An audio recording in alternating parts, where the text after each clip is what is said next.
life. You know, that thing where you get... Well, I'm against it. I'm against it. Well, I'm against it. And welcome into the Rowdy Studios for today's Big Three. My name is Bass Masters. That's Buzz Cutler. We're talking Pocono, the 5-hour Energy 500. It wasn't 5 hours, but it was a long race. It wasn't 5 hours, but it felt like 10. Well, you know how it is. In the end, it felt pretty good to Jeff Gordon.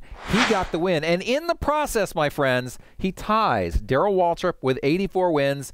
Bobby Allison theoretically has 84 wins. Bobby will tell you it's 85. Here's what Gordon had to say after the race. I really can't even express in words what it means, to tie Darrell Waltrip and Bobby Allison at 84 wins, because I just never thought it would ever happen, for me or really when I got into sport, to see anybody win that many races. It's pretty amazing.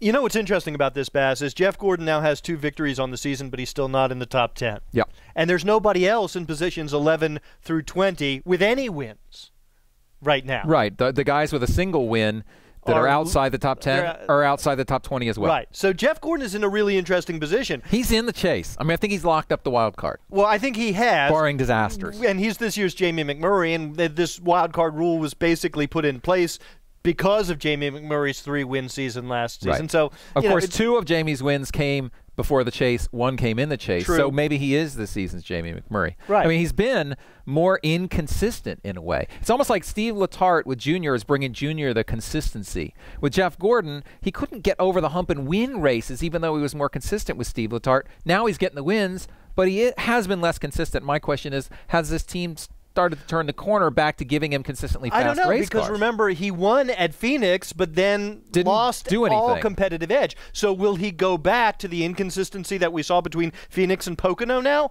or is this that switch? Has the switch been flipped?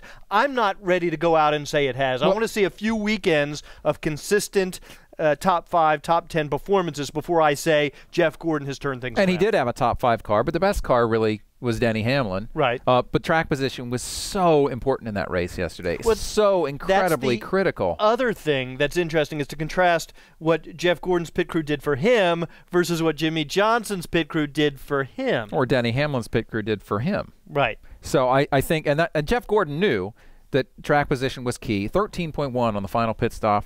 That gave him what he needed. Once we got the lead, I knew that at that point we could not afford to give it up. You cannot give up that track position once you get it, especially in the closing laps. Luckily, we had a car that could stay up there. Okay, so Jeff Gordon, definitely issue number 1. Issue number 2, I think, has to be Kurt Busch. We've spent the last 2 weeks asking ourselves a question, being very upfront about it. Is this guy back? Have you seen enough to say Kurt Busch is back? I think I have at this point. Me too. I mean, based on the 2 Charlotte weekends in which he was strong, this Pocono weekend in which he was strong. Second pole in a row. Yeah, I don't have any qualms by saying, yeah, Kurt Busch, the 22 team, Penske Racing, throw Brad Keselowski's win in there. They have found something that they were lacking in the first 10 races of the season. What's interesting to me about this is some of the changes. Kurt Busch talked about shaking the apple tree at Richmond. Richmond was a race where he just went off on the radio and got very, very frustrated. Looking back, he's saying, well, that was actually a catalyst for what you're seeing now. I took the apple tree and just shook it as hard as I could at Richmond, and we saw which apples fell and which ones were still there. There's some processes. There's procedures. There's a couple different personnel changes. It honestly was, hey, do we want to make this chase? We got to make some changes. Let's look at how we can reevaluate what we're doing, because heading in the direction we were just scraping those top 10s or maybe running 15th. That's not going to get it done when you want to win a championship. My question is this: you want to blame the engineer that they let go, but a lot of times what you see with race teams is they find something and it doesn't actually end up showing up on the track until a couple weeks or a month later. You don't see it in the results, even though they found it before. I'm not convinced that they fire this guy and everything's hunky-dory because this guy is moving on to MIT or whatever happened with him. I think there had to be some kind of change, and that might have been an important part of the change. But I wouldn't totally discount the work that the team had done leading up to this. Well, I don't know enough to say one way or the other, but wasn't Richmond more or less a month or so ago? A month to a month and a half ago. Yeah. So, I think, well, I don't believe Kurt Busch's strategy going into Richmond. I don't believe it was premeditated that I'm going to light a fire under these guys. I think it's a little bit of hindsight, a little bit of rewriting history by saying, well, I was shaking the apple tree. But, results are results. Well, the other thing is, I think Kurt Busch has put some emphasis very clearly. He keeps mentioning driver communication as being part of the equation. I noticed that as well. And he's mentioned it 2 or 3 or 4 times since Charlotte, that's important. And he wants to be a professional on the radio and do his part. That's part of it, too. So whatever happened at Richmond has, I think, contributed to the success, even if it wasn't the sole factor. Now let's talk about issue number 3, because pit strategy was important in this race. It looked like it might be another fuel mileage race till we got that caution for debris that kind of got everyone in a one-stop window. So Juan Pablo Montoya, probably the key guy here that screwed up on the strategy. Can you forgive his crew chief Brian Patty for that 2-tire call when everyone else took 4 and Juan Pablo got blitzed on the restart? Here's why I can forgive it.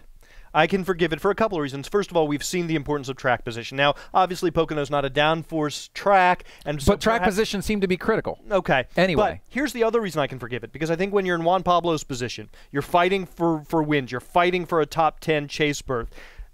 Doing things a little bit outside of the box, getting a little bit aggressive, I think is the right strategy. I think it's a good way to go, a smart way to go, and I like that they took the chance. Now, it didn't work out. No. But I think the aggression, the creativity is right on for that team because of where they are right now in the points. Well, I think here's why it was maybe a little bit more of an aggressive call than I would like to see. And I understand why. Everyone on TV was like, why would you do 2 tires when you're already in the lead? The answer is very obvious. To keep the lead. Because you think other guys are going to do 2 tires. Right. And after, 5-10 laps at Pocono, or fewer even at Pocono, the tires are more or less even out, and we know that track position was critical. So you can't fault Brian Patty for saying track position is critical. The only thing you can fault him for is, with the lead, I'm not going to pick up any spots by going 2 tires. I know I'm not going to gain any spots by going 2 tires, because the best I can come out with is the lead, regardless. But what I want to do is prevent myself from being too far behind. I think he could be more conservative at that point in the race. Perhaps. Now, in hindsight, we know he should, but I can't really say that was a stupid call. I just think it was overly aggressive at that point in the race. When you're Juan Pablo Montoya. But remember, a 2-tire stop had helped him get up there in the first place. When you're Juan Pablo Montoya, you don't have a top 10 spot locked in. You don't have any wins. You have to be aggressive. Yeah. Maybe they should have split the difference and gone with 3 tires. No one's ever tried that. I think that's the key. I like that. A 3-tire stop gives you just enough time to get gas in the car. Speaking of which, this has been the Rowdy.com Big 3 post-Pocono edition. That's a lot of P's. Thanks for watching. Yeah, and join us at Rowdy.com if you get a chance. A lot of good stuff going on over there. You can start a profile, blog, post comments on other people's blogs. So it's a good time. Rowdy.com. Say it like it is. Say what like it is? Rowdy.com.